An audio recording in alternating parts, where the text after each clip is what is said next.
আসসালামু আলাইকুম। আমি এখন বানাবো একটু অন্যভাবে তৈরি একটা ডিম চপ। রান্নাটা যদিও খুবই সহজ, কিন্তু খাইতে যে কি মজা একবার বানালেই বুঝবেন। খুবই সহজে ঝটপট তৈরি করে ফেলতে পারবেন। তো আসলে দেখি শুরু করা যাক। আমি এখানে প্রায় 4 কাপের মতো পেঁয়াজ দিচ্ছি, ফালি করে কেটে একটু মোটা মোটা করে ফালি করছি, মানে খুব বেশি মোটা নাই, যে দেখেন। এখন এই পেঁয়াজগুলোর সাথে আমি একটু লবণ দিব, দিয়ে এগুলাকে একটু কষলায় নিব যাতে পেঁয়াজগুলো এই যে খুলে যায় আর কি। আমি কাটছি তো একসাথে হয়ে আছে, এগুলো যাতে একটু খুলে যায়।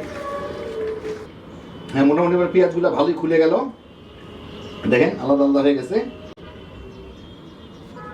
এখন এর সাথে আমি দিব যতখানি পেঁয়াজ ঠিক ততখানি আলু আমি এরকম পাতলা করে সেট করে রাখছি, ওগুলা দিয়ে দিব।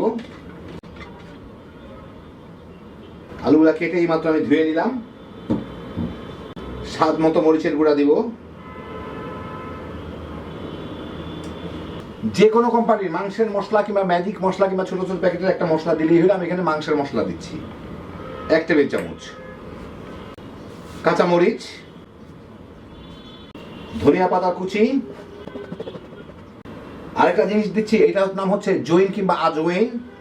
এটা খুব ভালো লাগে ভাজা পোড়ার সাথে। আর ভাজা পোড়া খেলে যাদের অ্যাসিডিটি হয়, এটা একটু কন্ট্রোল করে, বুক জ্বালা পোড়া কন্ট্রোল করে।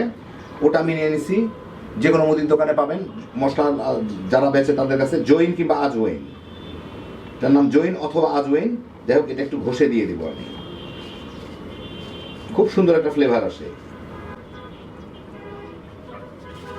আধা কাপের মতো চালের গুঁড়া, আধা কাপের মতো বেসন দিয়ে এই দেখুন ভালো মতো মেখে নিব। একটু কচলায় কচলায় মাখবো। ভালো মতো মিশাই নিলাম। দেখেন এটা কিন্তু প্রথমে একটু শুকনা শুকনা থাকলেও আমি যতক্ষণে এটা মানে মিশাচ্ছি, এর মধ্যে কিন্তু এটা পানি ছেড়ে একটু প্যাচপ্যাচা হয়ে যাচ্ছে।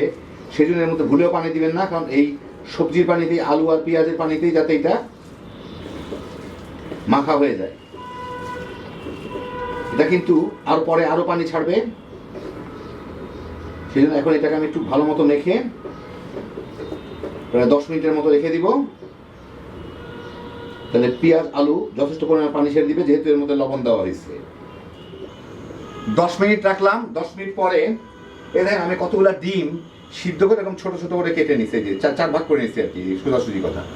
4 টুকরা করে নিছি ডিমগুলাকে এরকম। এখন আমি এর থেকে নিব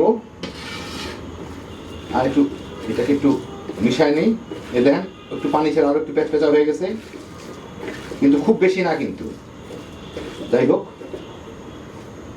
রোজার মাস, লবণ টবণ জানি না, ইনশাল্লাহ বোধহয় সব ঠিকই হবে। যাই হোক, এখান থেকে কিছু নিয়ে হাতের উপরে নিয়ে এটাকে একটু চ্যাপ্টা করে এইভাবে দিতে হবে, পাতলা করে দিলাম। দিয়ে 1 পিস ডিম নিয়ে এর উপরে রেখে এইটাকে ডিমটা দিয়ে মানে এটা দিয়ে পেঁচায় দিতে হবে, যাতে ডিমটা মাঝে মাঝে চলে যায় আর কি। কোনো দিকে একটু লাগলে টাগলে এখানে দিয়ে দিয়ে পুরাই দিলেই হবে আর কি।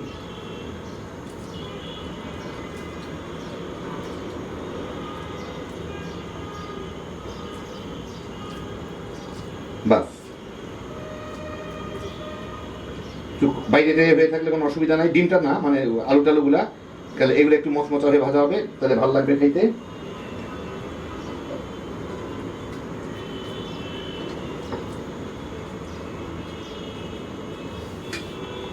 এইভাবে করে আমি সবগুলাকে একটা প্লেটের উপরে উঠাই নেব।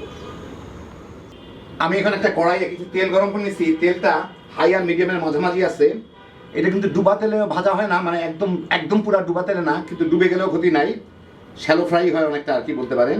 যাই হোক, এর মধ্যে আমি এখন এগুলোকে দিয়ে ভেজে নিব। খুব সাবধানে দিতে হবে, ভেঙে টেঙে যাতে না যায়। কিছুক্ষণ ভাজা হলে এটা ঠিক হয়ে যাবে, সেট হয়ে যাবে আর কি।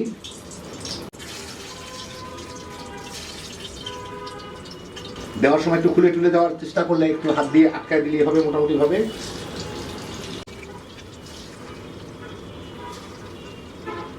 বাস এই কটাই দিই, দিয়ে একটু ভেজে নিয়ে কিছুক্ষণ থাকলে কিন্তু এটা নাড়াচাড়া না করলেই এটা শক্ত হয়ে সেট হয়ে যাবে। 3-4 মিনিট একদিক ভাজার পরে এগুলাকে আমি এখন উল্টায় দেই। হ্যাঁ, এই যে খোঁচা দিলেই ছুটে যাবে, মানে যখন নিচের দিকটা ভাজা হবে তখন কিন্তু এটা এমনিই ছুটে আসবে। বেশি কসরত করতে হবে না, যখন দেখবেন একটু কসরত করতে হচ্ছে তার মানে বুঝবেন নিচের দিকটা ভাজা হয় না। নিচের দিকটা যখন মচমচে করে ভাজা হবে তখন এটা এমনি নিচ থেকে ছুটে আসবে। যাই হোক, এখন এইগুলাকে আমি উল্টায় দিব।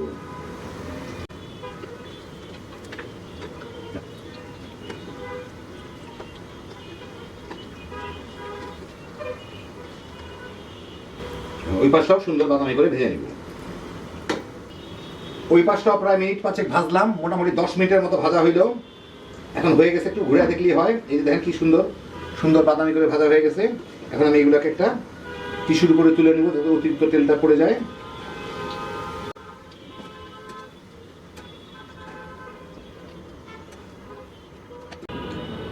তো ভেজে নিলাম, হয়ে গেল আমার একটু অন্য ধরনের দারুণ মজার ডিম চপ। আপনাদের আমি একটু পরিবেশন করে দেখাচ্ছি।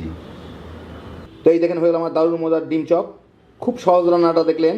খালি পেঁয়াজ টিয়াজ আলু যা পারেন সবজি মিশাবেন, ডিম সিদ্ধ করে মাঝখানে দিয়ে ঝটপট ভেজে নেবেন। নিজের পছন্দ মতো মশলা দিয়ে দিতে পারেন। ইফতারে কিংবা বিকেলের স্ন্যাক্স হিসাবে বানাইবেন, তামা তামা করে খায় ফেলাইতে পারবেন। একদম কম ঝামেলায় হ্যাপি জোশের একটা আইটেম।